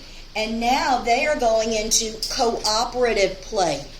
This is where they are physically together doing the same activities with structured rules, guidance, like soccer, baseball, football. So cooperative play is organized, it's structured, it's rule-based, and they start being able to coordinate their behavior with that of the group, and they start learning teamwork. So sports teams, activity clubs are very good. But on the other hand, we want to avoid overscheduling activities because they need time for just free play. Do y'all know people that go from this to this to this to this to this? Oh, just pick like one or two. Don't overschedule. In the role of play, again, we talked about it is cooperative play. Is that the same slide? Oh, I was trying to combine them. Me bad. All right, I'll fix that. Here again, beautiful growth charts. They are in, remember, industry versus inferiority. So praise things that they are learning new things to do. Playing a musical instrument. Starting a stamp collection. Collecting bugs, whatever it is. So praise them. Frequent praise. Limit criticisms. Don't compare them to their siblings because that will make them have that sense of inferiority. Why can't you be more like your brother? Your brother makes straight A's. What's wrong with you? Or we want to not encourage that to occur. Again, so as healthcare professionals, allow them to select rewards for their, after their procedures. Hey, you want to go outside after that, or you want me to get you a Coke after we do your CAT scan? And teach them, they can be taught distraction techniques at this age. Deep breathing, visual imagery, those kinds of things we can teach them, and they can do very, very well. And include both the parent and the child in the conversation and in the assessment, but go to the child first. Okay? Here, psychosocially, they're into that industry and achievement, learning new skills, so praise them, limit criticism. Peers and friends, we need to know if they're having trouble making friends. Because sometimes they may be shy, they may be new to a school, they may be in a military family where they, move a lot. So if they're having trouble making friends, we need to kind of figure out why is that. Let's see what else. Sexuality, they have a mature understanding of language. And so we just want to make sure, common fears, not in your book, common fears. They fear pain. So a lot of times if you ask a child if they're in pain, they're going to lie to you because they don't want to get what? They don't want to get a shot. So you see that child that's writhing in pain, they're like balled up, they look uncomfortable, and you say, are you hurting? No! Because they're afraid they're going to get a shot. So how do you document that? You would say, child states no pain, however, observed, writhing in bed, crying, flexed position. You have to document objectively what you see. So know that they will lie, that they're not in pain, just to avoid getting a shot. They fear bodily injury, especially with the increases in the sports activities and the activities that they do, like skateboards and ATVs. So that's number 2. 3 is loss of control. So we give them choices as much as possible, get them involved. And then 4 is separation from family and friends. So pain, bodily injury, loss of control, and separation from family and friends. And keep in mind again that all of those ages may regress to earlier stages when they are under stress and feeling sick. So family and social relationships, again, the family is no longer the most important highlight. Friends are starting to become important too. And it helps with their self-identity. So make sure that you have good people around your kids. But they need to learn teamwork and how to maintain friendships. So making friends, ask them about it. How do you make friends? Tell me about your friends. But if they're shy, do school, we just mentioned that, or homeschooled, they may have trouble socializing. So they need to have those opportunities. Peer pressure, unfortunately, starts to rear its ugly head at this age. It is more prevalent in adolescence, but peer pressure. So they want to fit in. They want to make friends. They want people to like them. So we need to tell them, don't smoke, don't drink, don't pick up a gun if you see it. And the same thing with younger children. They see, have y'all heard on the news about, little kids are shooting, they see or find a gun, and they don't, they shoot each other. So discussing smoking, drinking, taking drugs, all of that, and bullying. This is a big issue now because we're seeing an increase in suicide rates in school-age children due to bullying.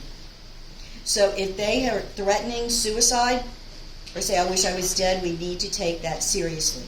We do not, and we have to tell them that you're going to have to tell somebody, that the nurse will have to tell somebody. So take those threats of suicidal ideation very carefully. They're generally healthy when you look at their disease, but we want them to get exercise, get out of the house, avoid smoking, making sure they're, again, up to date on their immunizations. Injury prevention, teaching about skateboards, bicycles, wear the helmet, wear the pads, firearms, don't touch them, smoking, drug education. And a big one nowadays is this. Here comes a car.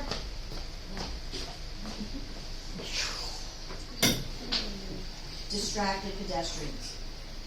My daughter is doing that in Lakeside Shopping Center one day. So Sarah, get off the phone. Yeah, Mom, okay. Sarah, get off the phone. Okay, Sarah, get off the phone. Boom, right into a column, and I'll let her do it. You gotta learn. Watch where you're going. So there, teach them about that. More injury prevention. Again, these are in your book about gun safety, all that kind of stuff. What we worry about with kids and injuries is if they break a bone, there's something called a growth plate fracture or an epiphyseal fracture. That is the growth plate at the end of the long bones, that if they break that can affect their ability of the bone to grow. Those are pediatric intensive care orthopedist person. It's not like you break the middle of your bone here, where they can just put it together. It's called growth plate injuries of the long bones. It can affect how the bone grows, so it can stunt it. So that's a big thing with them, and I'm not testing you on that. Sexuality, they're very curious about the opposite sex. They have questions about it. Sex education is appropriate to discuss with children, and we need to be honest, answer the questions truthfully, and use those proper terminology for body parts, because they see those unrealistic expectations of like the Kim Kardashians and stuff on social media. No, honey, not everybody is got a butt like this and boobies like that and a waist like this. It's unrealistic, so we need to teach them. And their friends are a very, very big source of misinformation also, so we need to be aware of gender identity differences and all of that kind of stuff. Oh, and one thing, no, go back. And we need to teach them about if someone is inappropriately touching them, that they need to tell more than one person. Okay, so that can be not just, someone sweeping it under the rug. So puberty. Girls go through puberty at about they start having bodily changes. Between the ages of 9 and 12 is when puberty hits for girls.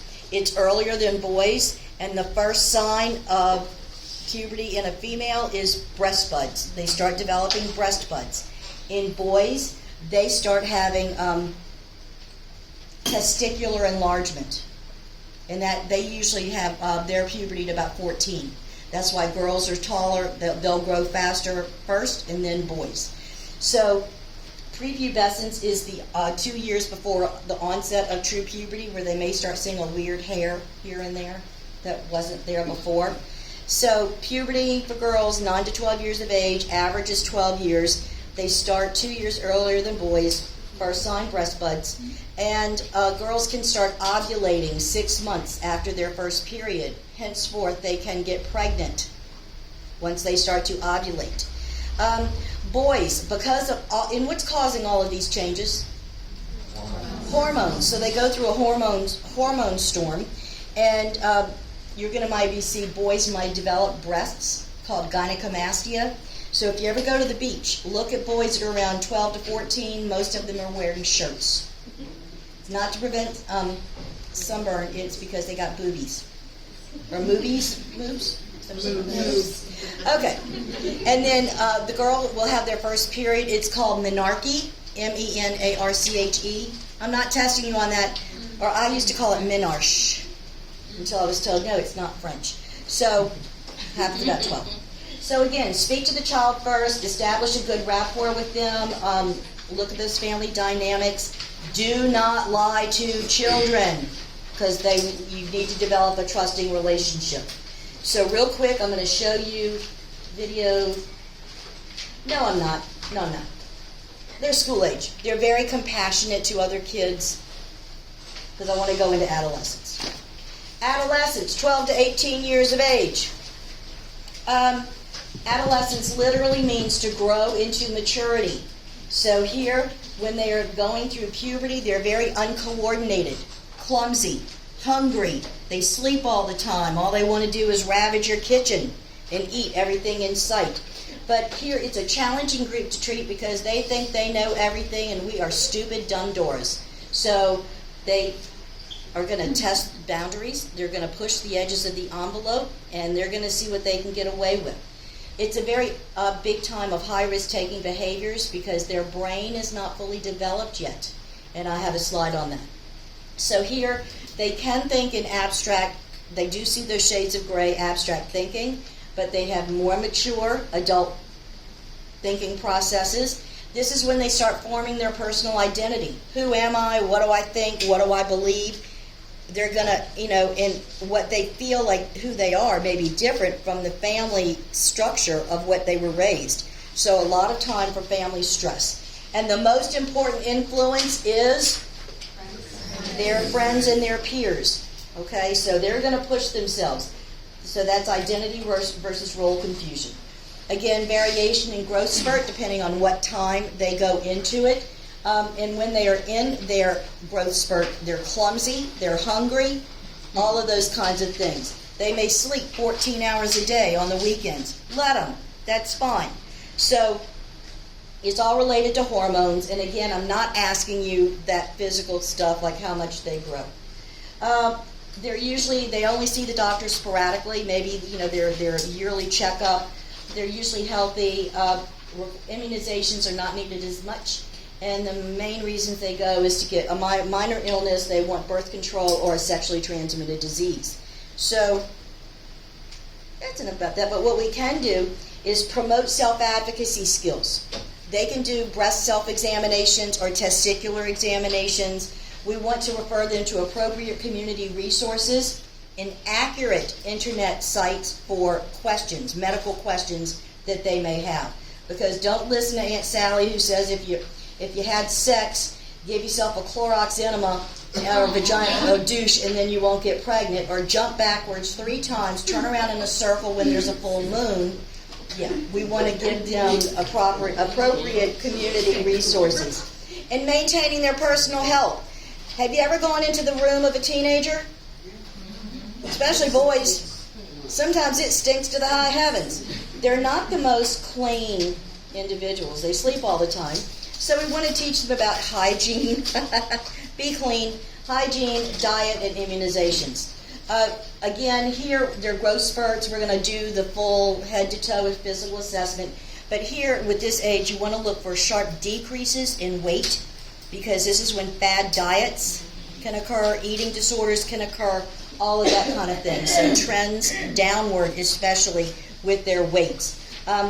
They're very concerned about being different than other people. So their body image, they're very conscious of their body. Everybody's watching me. The whole world is watching me. Nurses need to reassure them that you are progressing normally. Okay, because they do see those unrealistic expectations of, the models that are, stick thin.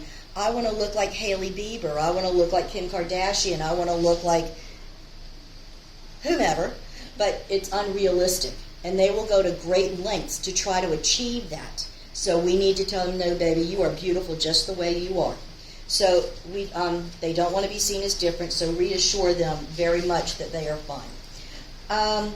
Here again, they want to be independent, and the main problem in adolescence is this.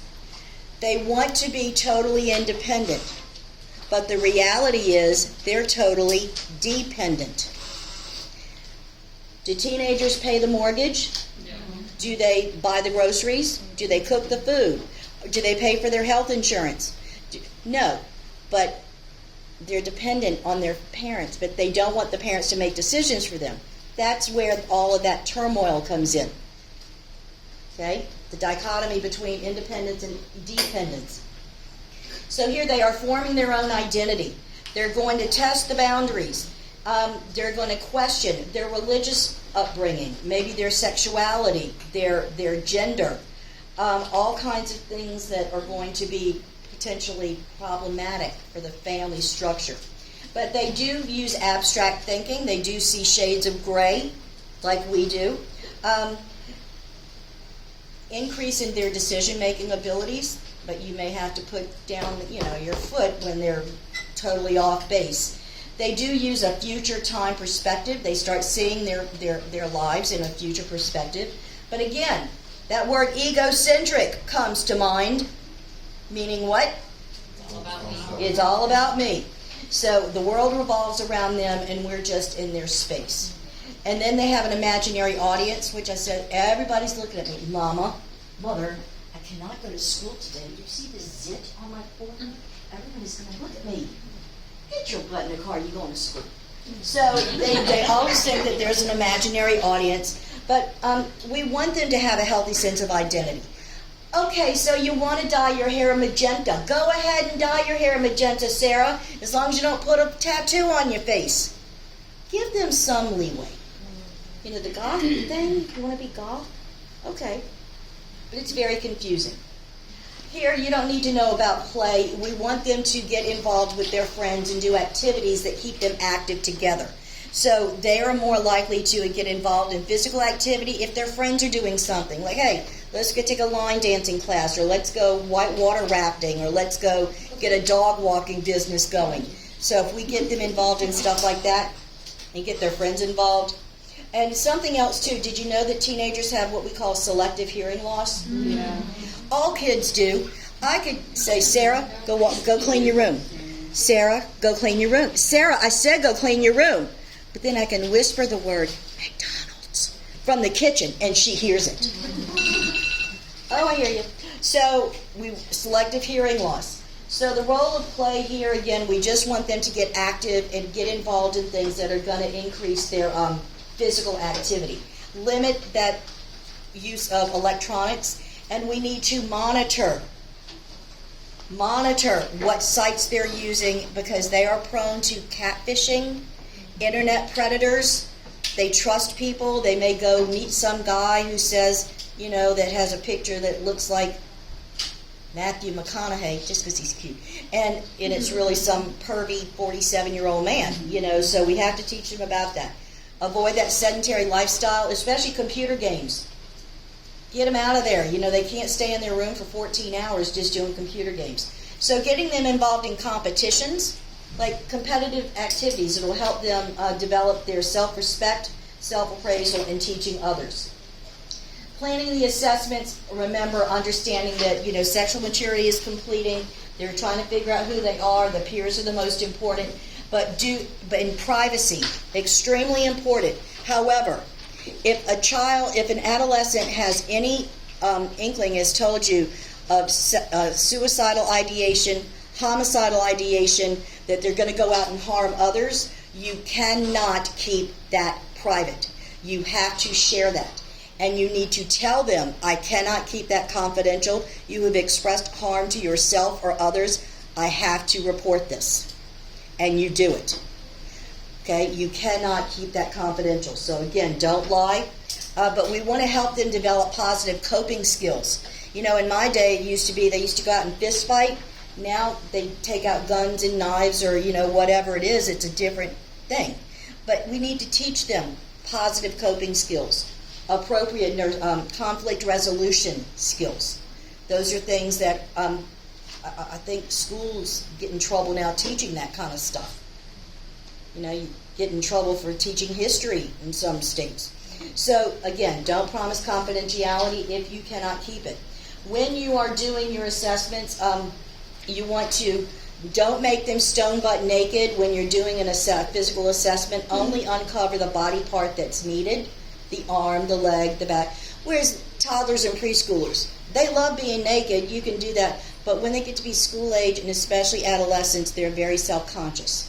So you just assess and uncover the part that you need at that point in time. But observe the interactions with the parents because that is going to be a very trying time. Do active listening with them. How do I know I'm showing active listening to you? Eye contact, getting down at at someone's level. So express empathy and support for what they're going through, and you always want to start with, if you're interviewing an adolescent, with less sensitive issues first. I might ask about their friends. Do I want to say, are you sexually active? How many sex partners have you had? No, not in the beginning. I'm going to ask them about school and about their friends. And if the parent wants to stay in the room while you're assessing this child, am I going to talk to them about, are you sexually active? I'm going to ask them, are you taking drugs? How can I get those answers, though? What can I do? What if the parent says, I'm not leaving? Can you write it down? Say, sweetheart, we need to go get a urine specimen. Come with me to the bathroom. And when you're walking them away, you can ask those sensitive questions. Okay? That way the parent doesn't know.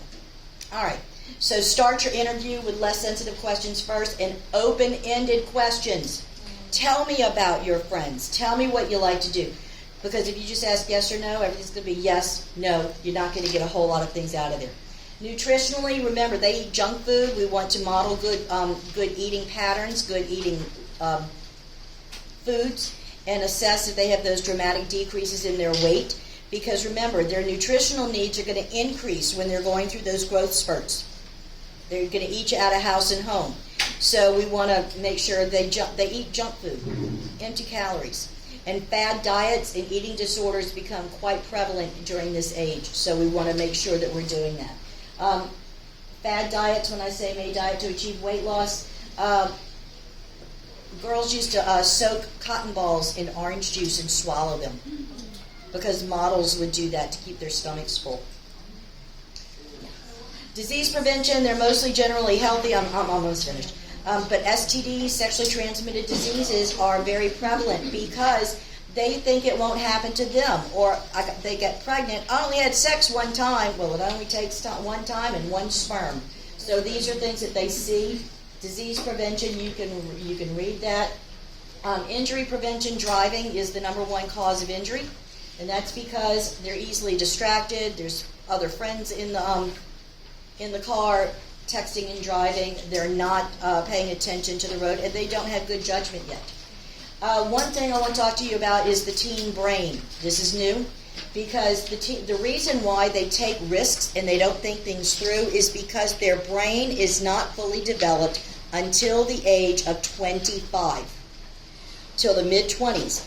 It's the prefrontal cortex, this front part of the brain, that is responsible for the activities that you're going to see, such as impulse control, your personality, your personality, emotional regulation, memory, attention, focus, speech. They don't think through the consequences. That's why they will go into those rash decisions. And, oh yeah, it's not going to happen to me. I'll go jump off the building with you. They don't think it through. So because the axons and the dendrites and all those connections are not fully formed until the age of 25. The brain tissue is fine. It's the connections. So that's why they are at increased risk of stress, sleep disorders, mental illnesses will start determining at that age. So be aware of that. So the teen brain is not fully developed until 25. That's why the social benefits of being with their friends outweighs the potential consequences because they don't think things through. Here we talk, mental health, again, positive reinforcement, adequate sleep. They need and assess for depression or suicidal tendencies. Take all threats seriously. We want to see how they're getting along with their family and may need to interview them separately from the family and see if there's ways that we can improve their fit. They may have abrupt personality changes, especially due to hormonal influences when they're going through those surges. So they're going to be questioning everything. So encourage the parents to let them have some freedom to explore things. And communication strategies, you can read. I'm not going there, but we need to be good role models for them. Nursing interventions, we talked about plan together with school-age children and adolescents, come up with mutually agreed upon goals. Don't make promises you cannot keep. Relationships romantically are usually short-lived, and when they are, they're very dramatic. Oh my God, Dougie doesn't love me anymore. I'm just gonna not, And then they also at this age may, or even sooner, will start questioning their sexuality. So teens that are, lesbian, homosexual, gay, LGBTQA+, they have increased risks and increased stressors and pressures on them. So we really need to pay attention to that and respect, who they are for who they are. So they have increased challenges during this age and it leads to increased health risks. They may be sexually promiscuous. They may fall victim to suicidal ideation, victimization, or bullying, and they, participate in maybe activities that they shouldn't. And increased substance abuse rates with kids that are LGBTQA or questioning. Okay, look up. Okay, I'm only a couple minutes over. Again, that concludes your growth and development lecture, but remember, there's a lot of material that's been covered, approximately 30 questions on the test 1 on development. This and alter development together, like 30 questions. Read your book, use the SLO, do questions, a lot of questions. Study a little bit every day. The way we do test, like preview, we use discussion board for you to put questions on the discussion board for faculty to answer. We don't do classes or anything like that. with going over the material. So you can always, if it's with development, you can always like shoot me an email or something. And discussion board will close. Well, we're almost done. Discussion board closes at 4 p.m. the Friday before the test. Any questions so far? Thank you very much for your time and attention. We are officially done with growth and development. I tell you, it's a lot of stuff. Huh? 16 pages. We used to not have any PowerPoints back when I came to school here. You had to handwrite every 30 pages on this topic. And then it was tested on Monday from Friday. What part of Alabama? Silicata. Montgomery. Really? Yeah, that's cool. why I said, as you kept saying it, I was like, Make oh, sure yeah. you sign the roll. Yeah, Silicata, and my grandma lived in Wilsonville, and my daddy worked in Childersburg at Coosa River, Kimberly Clark place. Gotcha. Yeah, I feel like your questions are more important than mine. Gomer Pyle, Jim Neighbors is from my hometown. So, okay, yesterday I got the first lecture instead of development one. I was supposed to be teaching. So, I think on next week